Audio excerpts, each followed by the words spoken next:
रखी है उसको उखाड़ फेंकने का काम करेगी।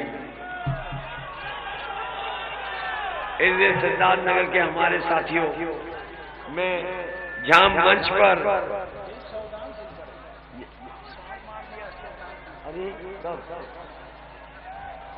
जहां हमारे मंच पे बहुत सारे नेता बैठे हैं जो चुनाव लड़ना चाहते थे, लेकिन उन्हें हम नहीं लड़ा पाए। राजनीति में निराश नहीं होना चाहिए, क्योंकि आपकी सरकार बनने जा रही है, जनता सरकार बनाने जा रही है। इसलिए मैं आपसे भी अपील करता हूं कि जो जहां प्रत्याशी मदद करे, समय आने पर उनका भी हम सम्मान करने का काम करेंगे। वहीं जहां बीएड टेट वालों की मदद कर रहे हैं, शिक्षा मित्र की मदद कर रहे हैं, निदेशक की मदद कर रहे हैं, वहीं हम भरोसा दिला के जा रहे हैं कि सरकार के 11 लाख पद खाली हैं, उन पदों को भर करके अपने नौजवानों को नौकरी देने का काम करेंगे। हमारे तमाम माताएं बहनें जिन्हें 500 रुपया समाजवादी पेंशन मिलती थी, समय आएगा सरकार बनेगी तो 1500 रुपया महीने का और साल का 18,000 रुपया देने का काम होगा। ये जो गरीबों को राशन दे रहे हैं, ये बीजेपी वाले पहले नवंबर तक दे रहे थे, अब ये मार्च तक दे रहे हैं। बताओ याद है कि नहीं याद है आपको? पहले ये नवंबर तक दे रहे थे राशन, अब मार्च तक दे रहे हैं। और मार्च तक इसलिए कह रहे हैं क्योंकि ये जानते हैं मार्च के बाद इनकी सरकार बनने वाली नहीं है। समाजवादी पार्टी ने तय किया है कि आप समाजवादी पार्टी की साइकिल की बटन दबाओ और इनके लिए छड़ी दबाओ और 5 साल राशन पाओ। बताओ साइकिल और छड़ी भूलोगे तो नहीं। और न केवल राशन देंगे गरीबों को, बल्कि सरसों का तेल 1 लीटर फ्री, साथ में घी फ्री 1 लीटर, और बच्चों के लिए 1 किलो मिल्क पाउडर फ्री, जिससे उनको भी स्वास्थ्य बेहतर हो सके।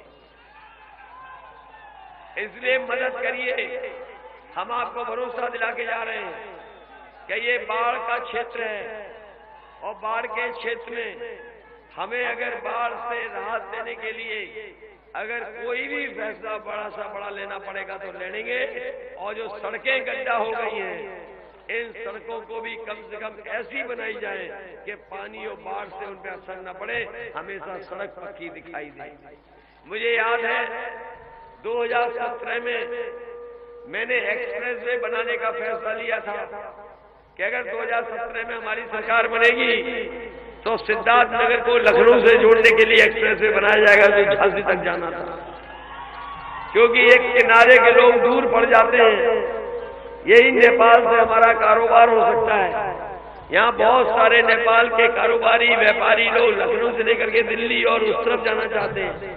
हम आपको भरोसा दिलाते हैं ये जो पिछड़ा हुआ क्षेत्र है, इसको एक्सप्रेस वे से जोड़ने के लिए और लखनऊ से जोड़ने के लिए समाजवादी सरकार में काम होगा। न केवल सिद्धार्थनगर के लोग जुड़ जाएं, बल्कि हमारे नेपाल से भी संबंध अच्छे हो जाएं। इसीलिए समाजवादी सरकार बनी थी तो वहां पर एक यूनिवर्सिटी बनाने का फैसला लिया था। यूनिवर्सिटी को और अच्छा कैसे बनाया जाए, हॉस्टल कैसे बनाए जाएं, हॉस्टल में कैंटीन बच्चों के खाने के लिए, और आज के समय के हिसाब से जो पढ़ाई होती है, जो कोर्स होते हैं, क्योंकि इधर कंप्यूटर को और इंटरनेट को और मोबाइल को कारोबार में बहुत इस्तेमाल हो रहा है।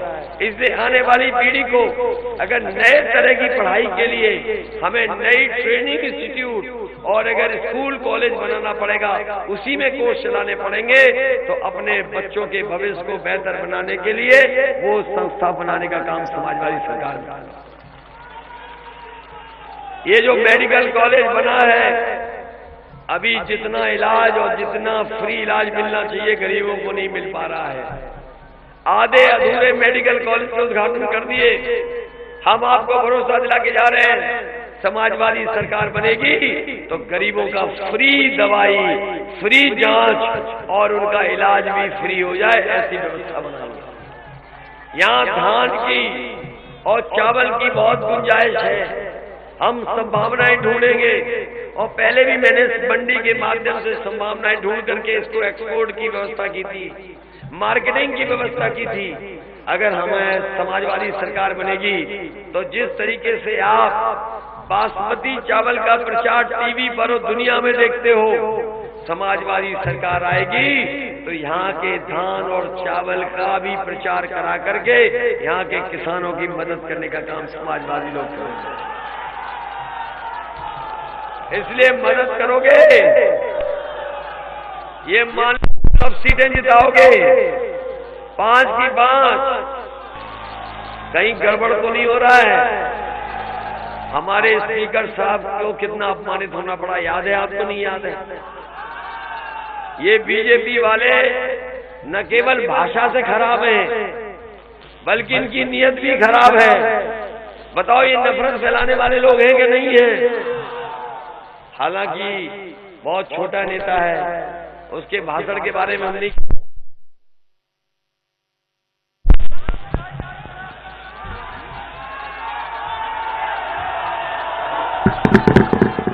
बहुत छोटा नेता है, बहुत छोटा नेता है, लेकिन जितना छोटा नेता उतना ही भाषा खराब है, मुंह खराब है। मुझे उम्मीद है कि अगर चुनाव आयोग निष्पक्ष है, अगर चुनाव आयोग निष्पक्ष है तो भारत का चुनाव आयोग ऐसे विधायक और ऐसे लोग जो नफरत की भाषा इस्तेमाल करते हैं उनको चुनाव से हटा करके उनकी सदस्यता कैंसिल करने का काम करेंगे। बताओ भाषा खराब है कि नहीं है? नफरत की भाषा है कि नहीं है? झगड़े की भाषा है कि नहीं है? अरे ये तो छोटे नेता बाबा मुख्यमंत्री हमें कह रहे हैं कि हम दंगेश हैं, हमें कह रहे हैं कि दंगेश है।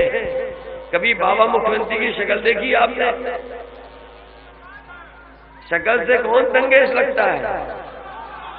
और हम तो उन्हें कह के जा रहे हैं सुबह धुआं मत उड़ाना, उठने के बाद आईना देखना, और जब आईना देखोगे तो आपको अपने आप वहां पर दंगेश दिखाई दे जाएगा कि दंगेश कौन है।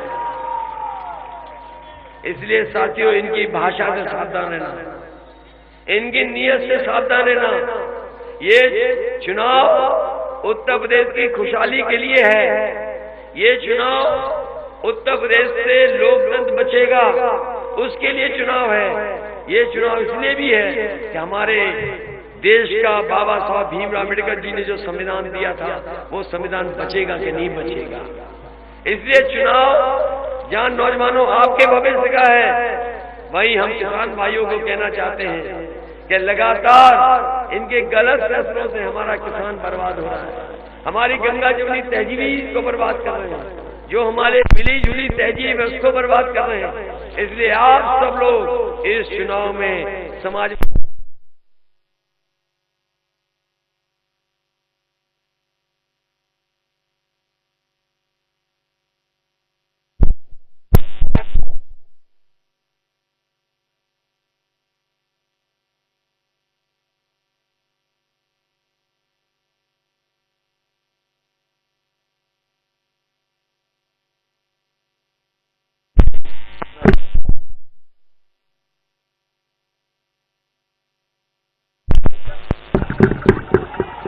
इसलिए